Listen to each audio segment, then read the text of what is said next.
we're going to get started here.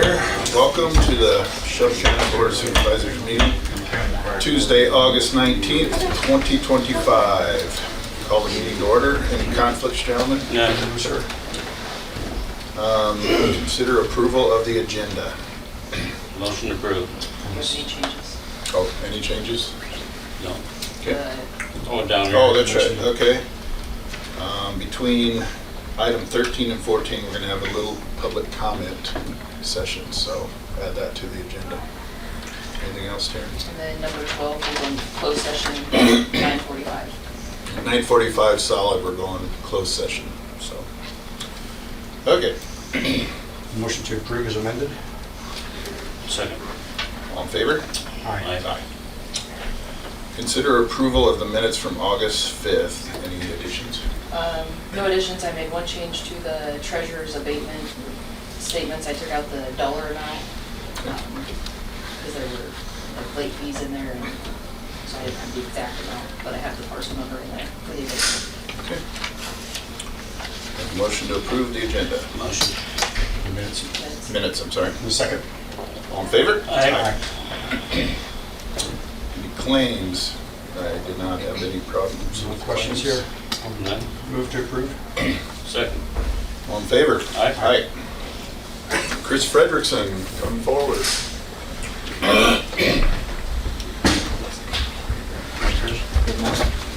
Chris, good morning. Good morning. Full house. Morning, Denver. Came to see you. I don't think so. Okay, first thing I have this morning, consider approval of Shelby County entrance applications. What this is, we have a standard entrance application we use. I have two that have fallen outside of the bounds. The first one, looking to install an entrance, and it's on the 1450th Street east of Linden. It's a small parcel there that was parceled off. It's confined by a creek on both corners. Our standard entrance should meet a site distance of 400 feet on rock and 500 feet on pavement. With the way this parcel sits, we cannot get an entrance into it. They would like the entrance on 1450th, which is a dead end also, so very limited traffic.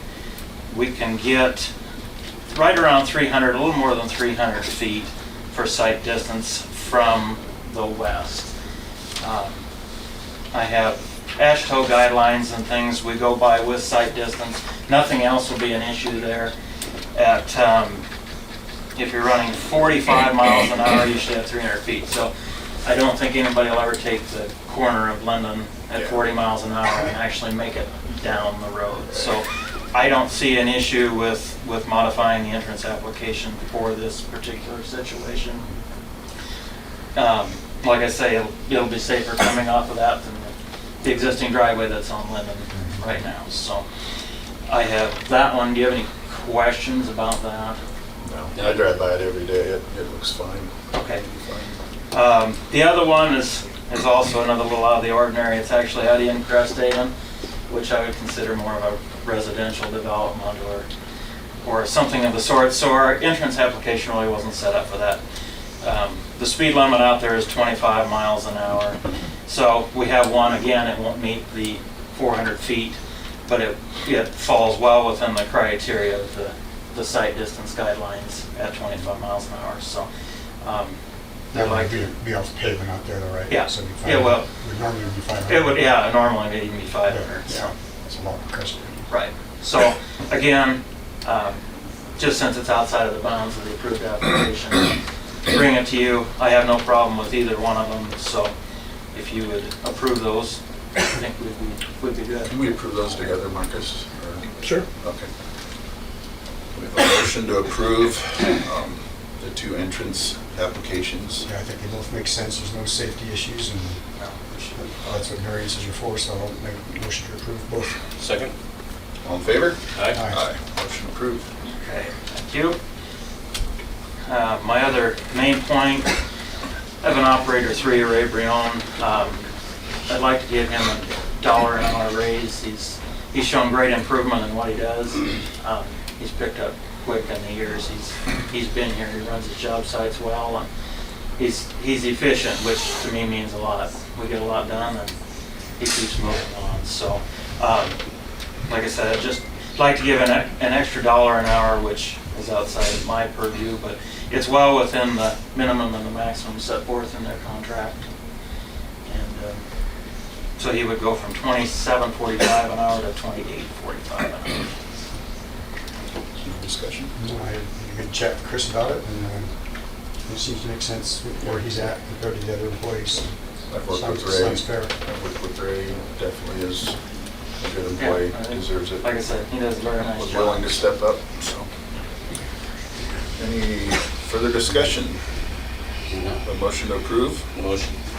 Second. All in favor? Aye. Motion approved.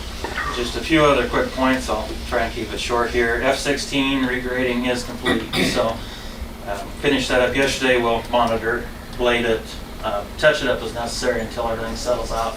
Everything's holding pretty well. It sounds like the west end, with all the recent rain we've had, has made a few areas a little softer to do some pipe replacement. So I know there is some areas that need a little work. So again, we'll be up there, hit it as we can do it, and try and keep it till it settles out. Is that the last stretch of the year? That will be the last major regrading stretch. We're going to do just a very short stretch north of Portsmouth on Cedar. Try and reclaim it, grind in some of the old oil that is in larger chunks, get that broken down so we can blade it better. So other than that, I think major regrading we're done. We are going to pull in a few roads with just machines yet. On Mulberry, we put the new bridge in. Then when we get the new bridge on Yellowwood, then we're going to do that 2-mile stretch also. So then we'll have those done. All other operators are back out in their territories blading and or spot rocking as necessary. So hopefully we can get the edge ruts taken care of. The later rains have really started to cut. The first ones weren't so bad, but the last ones have caused havoc. So dirt roads, we're also going out on those to try and start repairing them before harvest. I know some of them aren't great. They've washed pretty significantly. So get out and try and get them shaped up so they aren't as bad. I know harvest will start quicker than the things. So the Yellowwood Bridge project, we will start that hopefully tomorrow or Thursday. The equipment goes out tomorrow, so the road will be closed from F-16 to 2200. Again, that's on Yellowwood, the Ottawa County line. Everybody will still have access as they need it, they just won't be able to cross the bridge site. The biggest project we have going on will be the M16 paving project. It is scheduled to start next Monday, August the 25th. They will start on the south end by Shelby, milling, and head north. Don't exactly know. Western is the contractor. They didn't know when the paving would start. Milling will go ahead. There is some patching to do also at the same time. So a few things will happen there concurrently. The road will be closed to through traffic, so if you live on the road, you'll always have access. Just ask anybody that doesn't need to be on that stretch of highway or lives adjoining and you can take an alternate route. That would be great. Anybody that does need to use it, just please watch out for construction workers and or equipment. Time frame, depending on the weather, we're hoping to be done middle to end of October. Just depends if it starts raining, that really slows things up. So if we can have some good weather, things should start moving. And I know, excuse me, I know it's a long stretch to do, but it should be a major improvement. So Will there be a reduced speed limit through there during the construction phase? it's still Soon. 55. Okay. Signs will be up.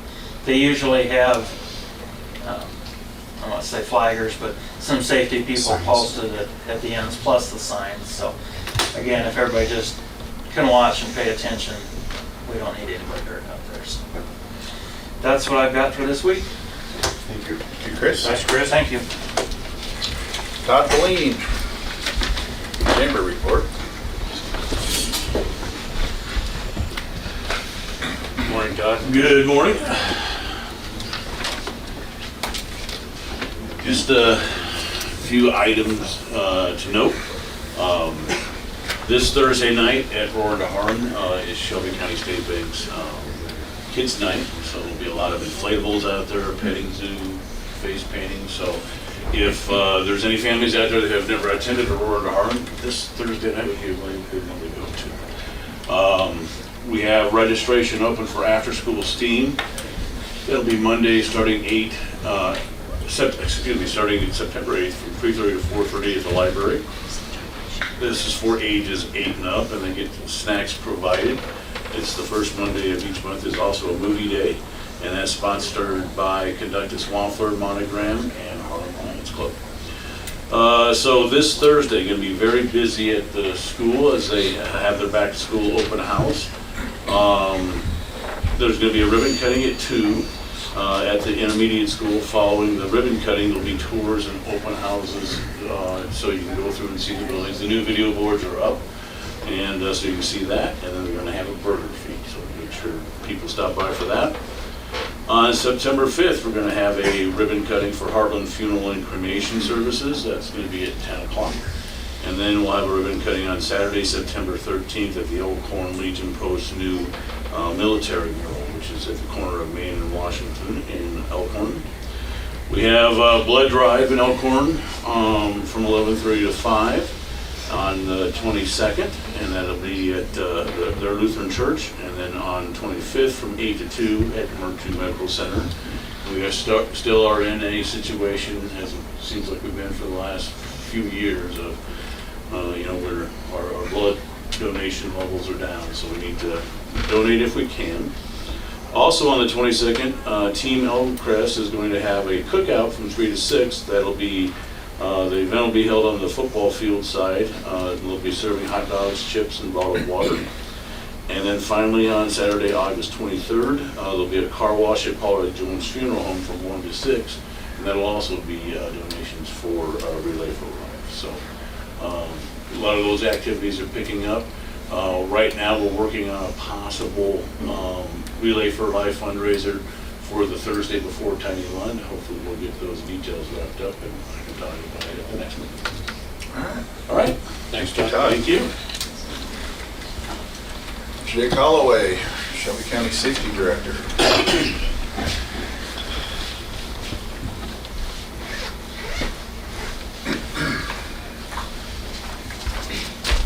Jake, you're sitting in there.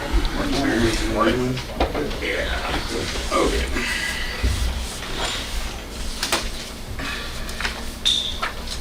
So the IMWCA offered 2 grants.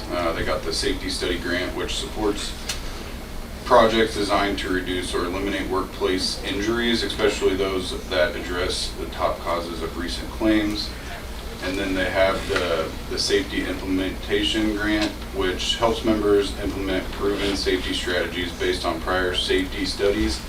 Focus areas may include the footwear, training programs, equipment, or wellness initiatives. And these are just explaining the 2 separate grants that we as a member can put into. Each IMWCA member are eligible for 1 grant per application period. It's up to $10,000 in available funding per grant, and there is $100,000 available annually. So once the money's gone on their part. Applications are accepted July 1st through April 30th of each fiscal year. So the supervisors asked the departments to submit ideas to me by the end of July so they could pick what they thought was the best idea that the county would benefit more from. We had 1 from the courthouse, 2 from EMA, 3 from EMS, and 1 from the road department. So I got copies of them all. I've got copies. Okay. I've got them also. Appreciate you sending those out ahead of Okay. time. And then just open it up for discussion, I guess, to what you guys think. I had a chance to read through all of them. They're all very good projects. I agree. But I'm kind of leaning towards, since our ambulance is new, they need equipment. I 100% agree, and with them getting the chance to apply for the grant, you're also not only helping the county or the county's ambulance service with equipment, you're also helping the community as well. Residents, You know, patients. with them getting better equipment, that means better resources for the community. And really put some time and did an excellent application. very- Very detailed, all very put- professional. Put together very Yeah. well. The grant's already there, put out, so. So I guess I would say my vote would be EMS and let Kenny choose which Okay. one he wants to. Perfect. Yep. That's where I was at, he had really strong. Okay, But Bryce said they were all good, but ambulance service needs some yes, immediate attention. Perfect. Not that the others don't need attention, but okay. Well, I can. You'll be overseeing. Yeah, yeah, and I have, our representative from IMWCA has given me the number for the guy in charge of the grant, so I can get with him, I can get with Kenny, we can get it all sorted out and get it submitted, so. Need to do a vote? No? we were picking things. Okay, sounds good. Perfect. Thank you, guys. Thanks, Jake. Thank you. Kenny Hansen, are you out there? There he is. Hiding back here. Kenny is our EMS director, giving his quarterly update. I kind of sent you guys an email, highlighting some of my updates, but we got our 2-bedroom project thing done, so that we did most of the work ourselves. The challenge was, can we do it in under 2 months? And I did it in 8 days. So, we got that accomplished, saved a lot of money doing it ourselves too. So got 1 full-time paramedic hired, got 2 full-time EMTs hired. We still have 1 full-time paramedic and 1 full-time EMT opening, but right now we're kind of seeing what we can do with just using PRN staff and some regular dedicated part-time staff to mitigate some of that expense associated with it. And we'll try to accomplish that to the end of the year and see what we can do, and then reevaluate for 26 and go forward if we needed to fill those spots, if we still have openings and have to pay overtime for it. So, other than that, attended a billing conference last week and learned some more billing information, how we can kind of maximize our revenues and some strategies for other alternatives to try to be more sustainable long term. So I brought all that information back and just try to keep things moving forward with that. So far this fiscal year, in the last 45 days, we've done about 291 calls. Putting together a couple of contracts you can see on the agenda for approval to help mitigate some of our unpaid claims and try to generate more revenue off of our Medicaid, Medicare transports too. So one thing at the billing conference we learned too is about some of the opioid funding we could use to utilize some of the mitigation strategies for prevention and treatment for opioid overdoses in this county. So that's kind of the background on that and where we're at with stuff. So. We just spoke with Alex and Neil about the opioid money, sharing it amongst you guys. Yeah, so I sent You guys have a plan? a message out to Neil and to Kyle. And one of the things with a lot of that funding is it's really specific on what you can use it for. So the use is really limited, where I think a lot of the treatment prevention falls back in the EMS realm, but they had no plans immediately for anything this fiscal year that he made me aware of, and Kyle said the same thing. So I didn't talk to Alex about that part of it. I just reached out to Kyle and Neil, but they didn't indicate there's any intention for me. Great. You guys all read through his agreements and all that. I think it's awesome. We're trying to retrieve as much money as you can get from that's outstanding out there. So appreciate your time on that, and I think we need to go forward with those. So which one do you want to do first? Let's start with the GMT PCG one, Okay. 8A. Can you explain that a little bit? So the GMT program, around Emergency Medical Transport Program, is basically it's an interfund program between federal and state, where it allows us to estimate the cost of providing services to our county, and then it takes the amount of Medicare, Medicaid claims that we've got, which basically we get 20% return on now for anything billed for that service provided, and it estimates what we would actually have an additional reimbursement for what we're losing out on for the amount billed. So it supplements that through federal and state shares. The state share comes in as part of that additional reimbursement, but the state keeps that portion, which is 35% of the additional reimbursement. So off their calculations, roughly $1,000 extra we should be getting back on Medicare, Medicaid claims, but like the state share will 35% will stay back with the state, the other 65% will come back to us. So it's estimated to generate about $60,000 or $70,000 in revenue a year based off of our current call volume. And those get billed like 2 years out. So they'll use the data from last fiscal year. We'll get applied to next fiscal year on July 1, and we'll get those additional reimbursement amounts for every Medicaid, Medicare transport. And then we don't get actually billed for that service until May of 28 for next year's additional revenues are received. And through PCG is a contingency agreement, which is a 9% agreement that will pay on the additional revenues received. So it costs us about $6,000 a year. Right now, we're just losing all that money. It's going back to insurance companies. So I think it's a good idea to take advantage of that. And being an IMSA member through the IOEMS agency, our rates actually cut in half. So they typically charge between 15 and 60% for that service. We get it at 9%. So can we have a motion to approve public consulting services agreement and approve the EMS director to sign that agreement? Motion from Charlie. I will second it. Any further discussion? All in favor? Aye. Aye. Anytime Motion you can spend approved. 6,000 and get 60 to 70 back, that's not a bad deal. Right. That's what I thought too. And they do a lot of background work for us. So even a lot of the overhead. Is it an annual, then you'll renew that each year then?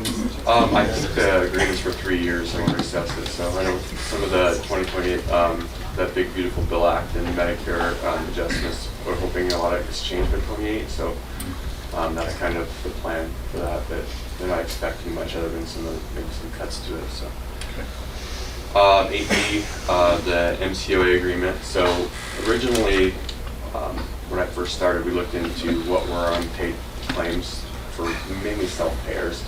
We had about 5 claims totaling $1,900. In the last 3 months, that's increased to 47 claims and almost 100,000. So originally, we're going to work with Neil and Sheriff's Office on doing some of our claims and collection stuff, but I think that's a lot to ask of him to do that many claims. So MCOA, they are a collections agency out of Illinois, and they will do all the collections for us. And through Iowa law, they're able to add a service fee of 25% increase to the charge, and they keep that as their kind of agreement, and we get back 100% of what we are originally asking for. So the overhead on it really costs us nothing per se, and right now we're just losing that money and having to write it off. So if we can get something back from non-payers, that would just benefit our service. Okay. So we have a motion to approve collection service agreement with Municipal Collections of America I will make that motion. and have the EMS director sign the agreements. So motion from Mike, second from Charlie. Any further discussion? All in favor? Aye. Aye. Motion approved. Opioid funding request, what are you requesting? So based off of some mitigation strategies and looking at treatment and prevention, it's more for equipment related to how we can mitigate our response to opioid overdoses and provide adequate monitoring, care, and treatment of this patient. And then any opioid that we would administer, any administration of fentanyl for pain, we can monitor its effectiveness and make sure that we're not overdosing the patients with that administration. So through the, I kind of itemized it all down and broke it down with a cost per, but a Lucas device, a new monitor, IV pumps, there's like a cot, which would be kind of part of the new ambulance thing, which helps transport the patients more safely in a more appropriate position for if they're in an unresponsive state, and then a ventilator, which would optimize the patient's ventilation and prevent what in opioid overdoses typically what happens is they become hypoxic when they stop breathing, and that causes tissue necrosis and organ death. So over a prolonged period of time, and ultimately by optimizing their ventilation strategies, we can prevent a lot of that brain injury and tissue death. So that's kind of the basis behind it. But immediately, I know in the account there's a amount of funds available, and over through 2039, there's constantly money and coming into that fund. So Karen had kind of some more information on that we talked about, but I would like to maximize our funding opportunity this year and get as much of that equipment up front as we can. I don't know if you need a specific dollar amount on that. What's in that fund? Do you have any idea? It was 76,000, I think it 76 or was. 78 And she had a right couple now. more payments coming in the next month or so. Oh, there's more payments coming in constantly? Yeah. Okay. How should we word this as far as a dollar amount, or would you suggest, Mark, I would suggest just go with the dollar amount. with the dollar amount Just do up to, up to 76? Yeah, the immediate need for funding is 102,000. I don't know if that's gonna have that much coming in this year or not, but I don't know if we can do up to that amount, or I Will know. that work, Marcus? Well, I don't know what, are you talking this fiscal year or, Just this fiscal year, yeah. so would, Sharon, do you know if there'd be that much yet coming in? I don't know, I'd have to look at all of them, but could you still do like up to 102, and then if it's not there, Yeah, I Still guess can you use put it. that proviso on it. Do we have Up to a balance 100. already in it, or has it all been used for this last? the balance is 76,000. Nobody's asked for any this fiscal year. Okay. But we didn't have any carryover from That- previous year. that right? is- Yeah, okay, that's- Okay. So let's consider a motion to provide opioid funding money to the EMS up to $102,000 for this fiscal year. Should we do that though, if we don't have it, Uh, we don't have the money in Well, hand? and We could come back and request the additional But- 30 if we need You're it. saying up I would to. say up to $102,000, but not exceeding If available. what the amounts received. Okay, up to $102,000, not to exceed the amounts received. Motion for that? Motion. I'll second. Motion from Charlie, second from Mike. Any further discussion? All in favor? Aye. Aye. Motion Ken, do you passes. see any trends as far as either fentanyl or drug overdose in general, are they increasing, decreasing, or just kind of holding? Well, it kind of comes in waves, but I know that just, for example, in Des Moines, in the last 2 weeks, they've had 25 overdose-related incidents, and that was just published in the media the other day, which they're calling an uptick. So if you're familiar with interstate travel, everything funnels to Des Moines, so it's got to come through here some way, shape, or form, and we have a pretty large truck stop just south of here. So I'm foreseeing probably an increase over in the short-term use. If they're seeing it there, it's just going to trickle backwards. So I'm assuming there's a bad shipment I got through somewhere, and we're going to start seeing some of it, but it's really hit and miss. You'll see a big wave of it, and then it'll kind of disappear. You might not have anything for a year, but the problem when I try to pull data on specifically here, it's poorly reported, and not by EMS, just in general. So a lot of it falls back on Polk County or Des Moines and what the medical examiner's office there had reported. So it comes out of Polk County. So the data is kind of poor, but I know I can track like our opioid administration or our opioid reversal administration and how much opioid usage we get for pain control, and it just kind of varies. So I don't know if the additional border securities have had any impact on that or not. Probably not. They're going to find it. no, they're If going to find go it, through they're gonna find either it. way. Yeah. Okay, ambulance purchase. So over the last 2 months, I've been looking at all of our options for ambulance purchases. We talked about the options of lease agreements, which we were advised against doing that, and then some legality behind that with having to bond for those lease agreements. So we got quotes from just about every ambulance manufacturer out there, and kind of assess what would best meet our needs that's going to be the most cost effective.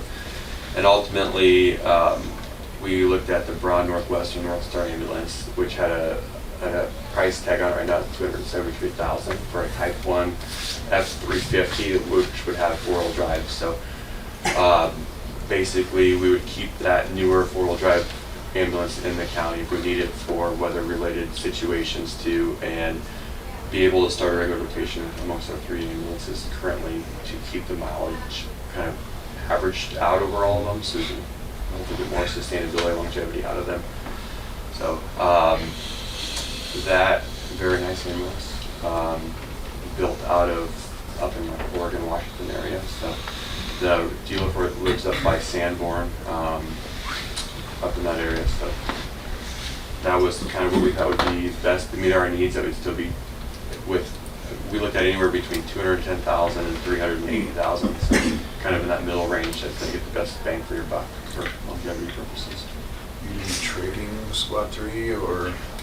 We kind of talked about the value of it's real low, so just hanging on to it in case we'd have one breakdown. Because the other two they need some work. We're on a regular service plan now to try to keep things up to date and keeping them maintained. And the one has a new training and some new tires, so we're hoping we can get a couple more years out of it. But just in case we have an issue, we could have that backup, and they can still utilize that, for the races and stuff down there. So for right now, I talked to Alex and Jordan about just storing it in the Quonset down at the fairgrounds for now, and we would need to pull it back in service to be ready to go. So.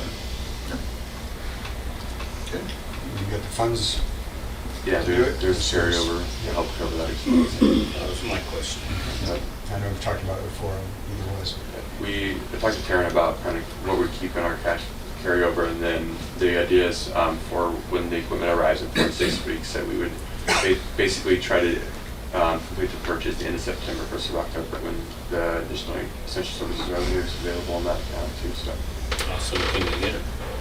We can get it tomorrow if we wanted to, but part of the agreement that we kind of talked about is we can save about $8,000 to $10,000 depending on how long we let them keep it for as a demo unit and show other services. So we get a mileage reduction for that, and then if we let them put it in some EMS shows, we get additional discount credit for that too. So we have the potential to save anywhere between $6,000 to $8,000 to $10,000 off that cost just by basically waiting for our equipment to show up and some of our lettering and stuff, and then putting it in the big Iowa EMS conference in November and kind of showcasing what they have to offer, but then also showcasing what we're doing here in Shelby County and hopefully setting an example for the rest of the state to follow on going to the top of the ladder. The Quonset's a good place to store an ambulance. It's not going to get nice and things chewing on it. I hope not, but it's either that or outside, so we just need a place to kind of keep it out of the weather, keep it plugged in so things stay charged. So. You have to keep an eye on the mice. Yeah, but I think there's some mitigation to that too, and then we'll have crews go down there, once a week or twice a month and just do grip checks on it, make sure things are charged up to speed, and take it out and get some cobwebs burned out of the exhaust too. So. Okay, we have a motion to purchase an ambulance for EMS. Motion. I'll second. Any further discussion? All in favor? Aye. Aye. Motion passes. Thank you, Kenny. Doing an excellent Thanks. job. Thank you. Busy. Committee reports. Mike? Along with you two, I attended the 4-county regional meeting up in Charter Oak on the 6th.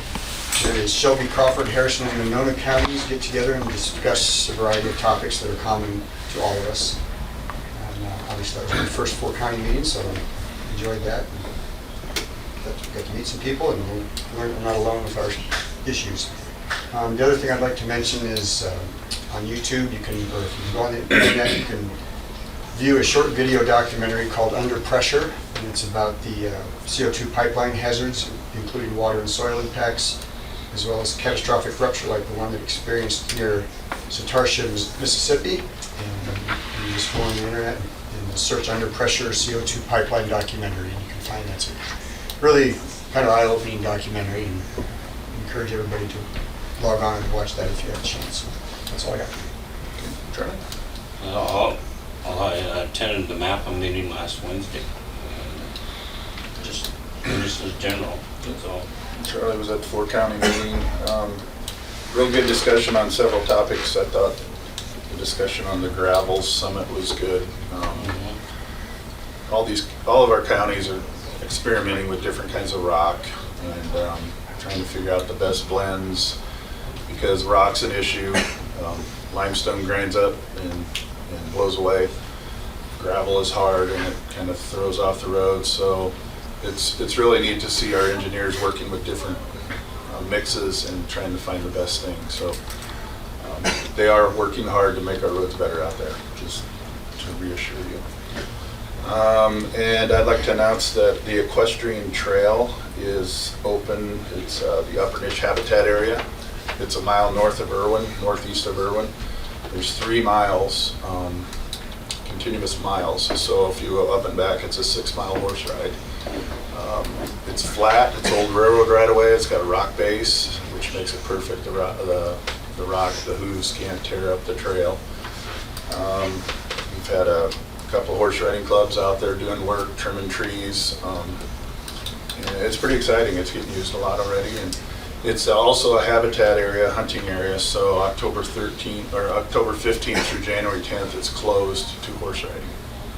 So, but it's just another way our conservation board's trying to find new avenues of recreation in our county. No motorized vehicles. No motorized vehicles, so.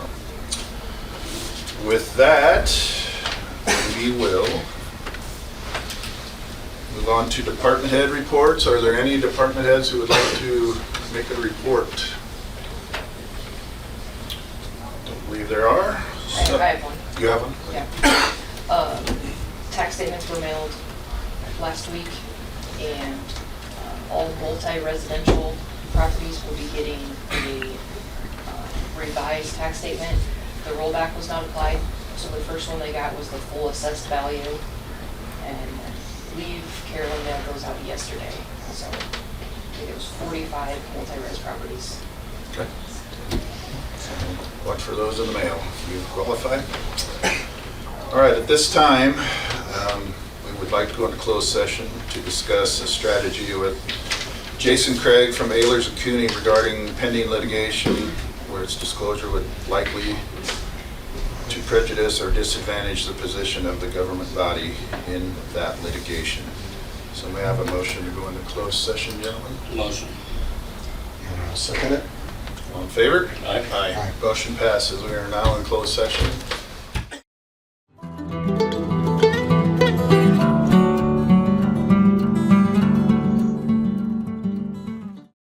We will move on with the meeting. Mike, do you have any comments? Before we get into public comments, I just want to real briefly outline, we did consider the budget in all of this. It's not cheap to go before the U.S. Supreme Court, and we've done 8th Circuit Court, and the fees have mounted up.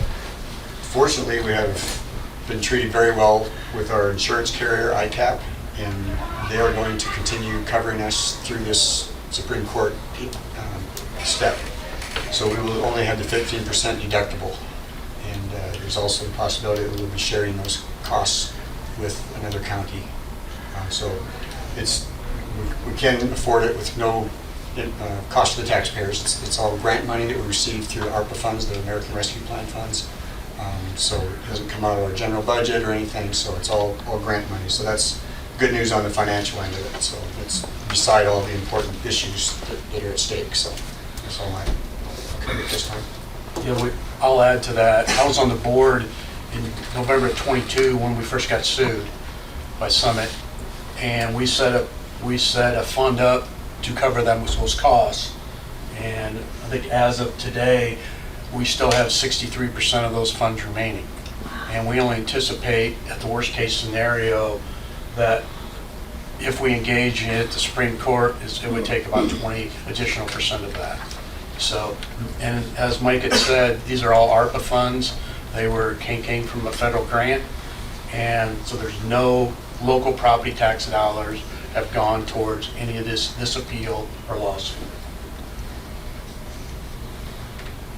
Which is a big thing. And That's huge. And I'm going to say, without ICAP, Shelby County could not do this by themselves. And in today's world, when insurance companies are out there and when you have things go wrong, you hear these horror stories of how they're not standing behind you. We cannot say that at all. They've been there through it all, and ICAP represents the majority of counties in Iowa, and I think that's one reason they've been a great partner in this. So, do you guys have anything else? I think we will move on to public comments. I want You have to. something? Yes, Okay. I just want to go through some things Okay. over the last 3 years that we've been trying to accomplish here.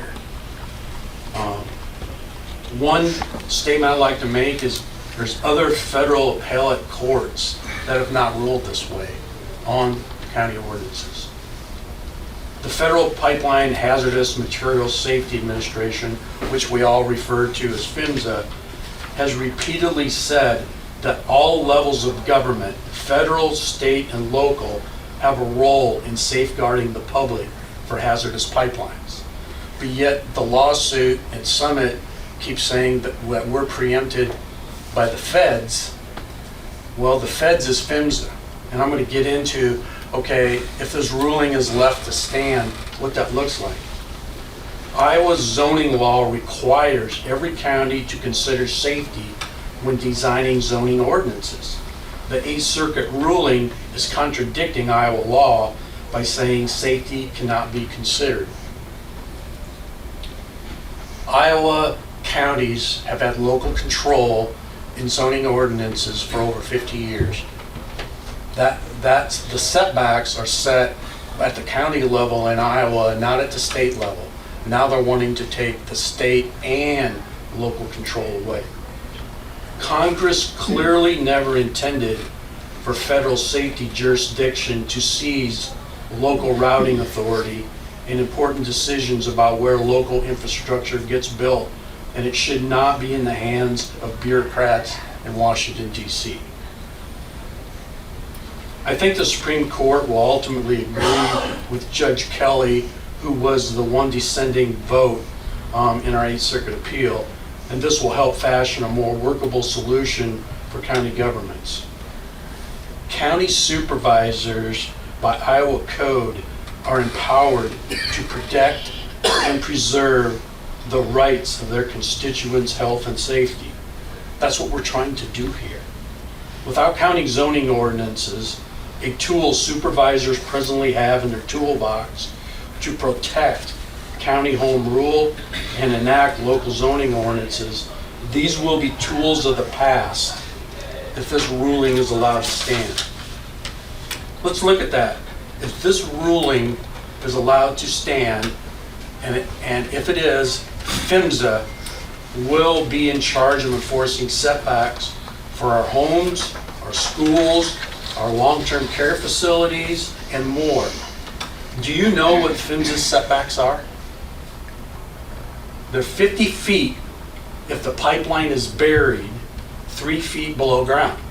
Well, Summit has said all along they're going to be at 4 feet. Great. If it's 4 feet or more below ground, it is 0. 0. So our safety would be in the hands of a federal agency that cannot protect us. Is that the goal? 0 setbacks is incomprehensible and without conscience to me. How is this a safety standard when it's being able to run under the court's radar for so long? How can this continue to happen? For 3 years, this board has stood behind their protected setbacks with a moral conscience and a lot of community support. Now is not the time to abandon these principles. I've said enough. Thank you, Steve. Well said. At this time, we will open it up to public comment. If you would, state your name, and let's keep it to just a few minutes, if you would. And I suppose if you could just stand where you're at. I can also move if people want to use the podium. That's I'm okay. totally I'd probably rather just stay They can there. just stand. Okay. Tell you what, I'll move this podium over here. That way you can stay there. Thank you. Okay, we'll have you come up to the podium then, and just keep it to a few minutes. We're not going to time you, but we might shut you off. You get to move. Yeah, that's all right. Make it more complicated, Sherry. Put that right there, you can. And don't just bump let it. it sit, that's fine. I need to talk to you guys, not them, because they're on my side, I think. So, my name is Sherry Webb. I live in Harrison County, but our grandmother's farm is Shelby County, thank God. You have no idea how many people in Iowa look to you and say, I wish you were our supervisors. And we hear it every day with landowners that are on Facebook or talking to each other. I don't know how I can tell you thank you that it would mean to you. I'm sure when you were this big, you never thought about going to the Supreme Court. That is not something that most people would think about, and it's scary. And I mean, literally, it's scary, the whole idea of this happening. But I cannot tell you thank you enough, because our land is highly erodible, and the minute they start digging it, it's going to be Erosionville. We've done no-till for how many decades now? And we have very little erosion. We had it droned a few years ago during the winter. There's no erosion. It's intact because it's been no-till for so long. So, first of all, yes, you have my support, and I'm going to say most of everybody I've talked to, you have their support. I can't talk for everybody, but I think we're all on the same page. I coached cross country in Texas for years, and the theme down there with my kids, and it was that way for over 10 years, is do not let what you cannot do interfere with what you can do. And that's from John Wooden, a very wise basketball coach. And I appreciate the fact that you're going to do something about it. No matter what, I'm behind you guys. Thank you so much. Thank you, Sherry.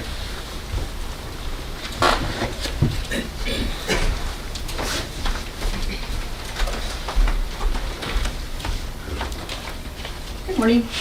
I'm Jan Norris from Montgomery County.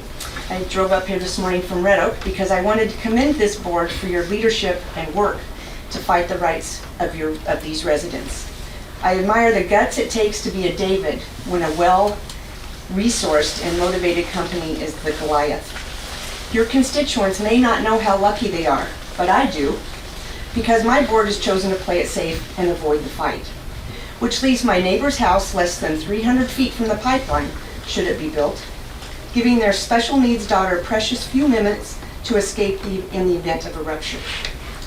Today, I not only thank you for all you have done over the last 4 years, but I also encourage you to take your case to the Supreme Court. It sounds like you will have the support of your insurance carrier, which is vital. ICAP insures many counties in Iowa and can likely see the benefit to not only Shelby, but to all the counties, indeed, many additional states and their localities as well. It feels as if we are at a precipice. Will local control just go away? The rights of our county's jurisdictions are being stripped. This case in Iowa could determine local control limitations in places not yet even represented. What is this? This is what leadership looks like. True leaders are not afraid to make tough decisions, even when faced with criticism or bullies who try to intimidate them from doing what they know they should. True leaders stand up for their beliefs and advocate for what is right. Taking a stand is admirable and valuable to many beyond your own. I am grateful this county is fighting for the rest of us too. Thank you for taking a stand, and thank you to vote to advance this case. Thank you. I guess I should say something. It's not my thing. I talk a lot, but this is not my thing. I'm Jan Reinig, and I live just west of town on Highway 44, and I do appreciate you people so much. And I know, as it has been said, I've heard from other counties where the supervisors do not want to do anything. They do not want to be involved. And I know it takes a lot of courage, and so I do appreciate everything. My big thing, of course, I don't like erosion, but my big thing is that I would have no liability insurance. And I wonder, how can a business run without liability insurance? And so if there was anything that happened on my property, I would not be able to defend myself because they have billions of dollars for lawyers and all of this. They'd have it all figured out. So I could lose everything I own, just boom. And I mention that to a lot of people and they say, oh, that can't be, or we've never heard that. But that's a really big issue. And the other issue, as you know, is the forever easement. Even the FEMSA people, when we met in Des Moines with them, they said they'd never heard of an easement, longer than 25 or 50 years. And so a forever easement means that they will have control of our property, but this goes through forever. So the next generation, the next generation. So instead of this property being an asset, it's a liability. And so I thank you. I know you know all that and you realize it, but thank you again for all that you're doing. Appreciate it. Thank you.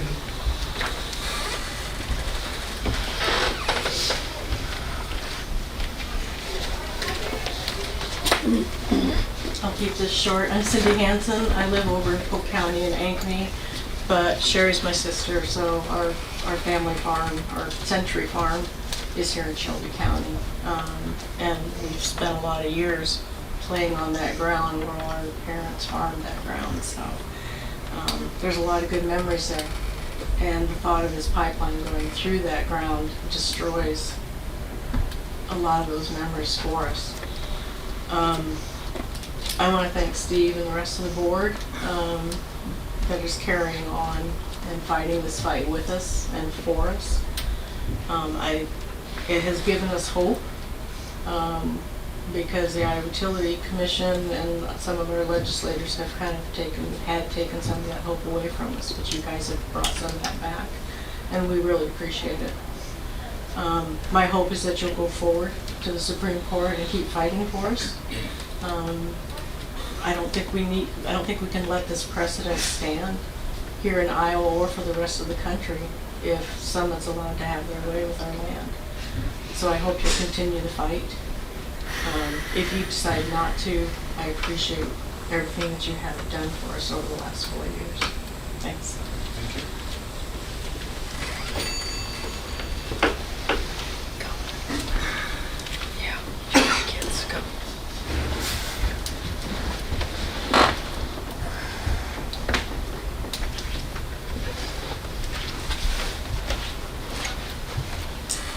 I'm Bonnie Peters, and it is going through farm their ground. It also goes through our ground, close to our hog barn, which is a whole other concept that is huge. And the liability issue is the big thing too. Plus, the loss would be insurmountable. But the safety issue has been my thing all along too. And again, you all know that, and I'm here basically to say thank you. Thank you for your time, Steve. Thank you. And all of you, we appreciate it. You're guiding the whole state, like they've said. And we couldn't do this without you. And it just opens a Pandora's box. If we let this go through, then you can't protect us from anything. So, thank you very much. We appreciate it. We really do. Thank you.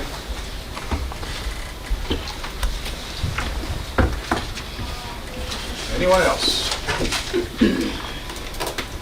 Okay. We'll move on to the possibility of an engagement with Kellogg Hansen firm to pursue a petition for, now, what's that word? Certiorari, okay, with the United States Supreme Court. We have a motion? Motion. Motion from Charlie, I will second it. second from Mike. Any further discussion? All in favor? Aye. Aye. Motion passes. Anyone go any further? I'd just like, we all know Steve's, this is all about Steve. I mean, he's done the footwork. This guy has passion beyond belief. And smart guy, and he's not gonna give up. So, you guys are lucky he took this on, so. Thank you, The Steve. board took this on. The board The board took continued. this Yes, the board. Appreciate it, Steve. Yep. Thank you. You guys are doing your job. And you shouldn't be sued for doing your job. Amen. Did you have a report, or was that your report? No, I got just a short report. Okay, okay. Okay, I have a pipeline report. I've organized a meeting. ISAC has their fall convention in Des Moines this week, and that's the Association of Counties. And I've organized a meeting after our sessions on Thursday, targeting the counties, the proactive counties that have either been sued There's 6 of them, and there's 9 counties that have been part of an intervention team that have been working together to, how do I say this? I don't like to fight the pipeline, but make sure we all can live together with it, okay? And so that's going to be at 4:30.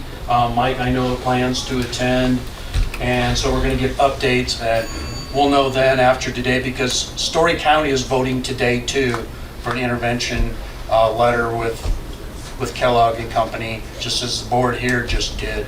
So there's a good possibility we'll be teaming with Story.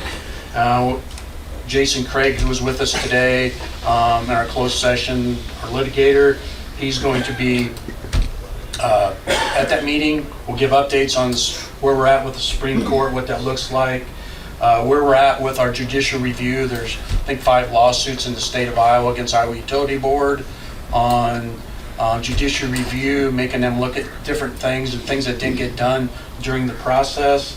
And then we'll have some updates on where the pipeline situation is at. Got that going on. If you haven't heard, Summit replaced their CEO just a few weeks ago, and Summit still has no sequester site for their pipeline. Summit has no pathway through South Dakota. They've been rejected twice, and there's a phase 2 line they're trying to get through here in Iowa. And as last stated, I heard that they only have 12% of the landowner signed. 12%. And some of that was navigator easements. Yeah, that they bought. So Summit's not doing well. Yeah, and so that just takes the level of eminent domain and the abuse to another level, if it was allowed to happen. So that's all I have for update. Appreciate the support this board has received, not just from our county, but as you hear, statewide. It's been phenomenal. And I can't say enough again about ICAP, and how they've been a great partner with us, and they know that this is the right thing to do for our counties in keeping local control in place. So thanks, everybody. Thank you. Thank you. With that, meeting adjourned. Thanks, everybody.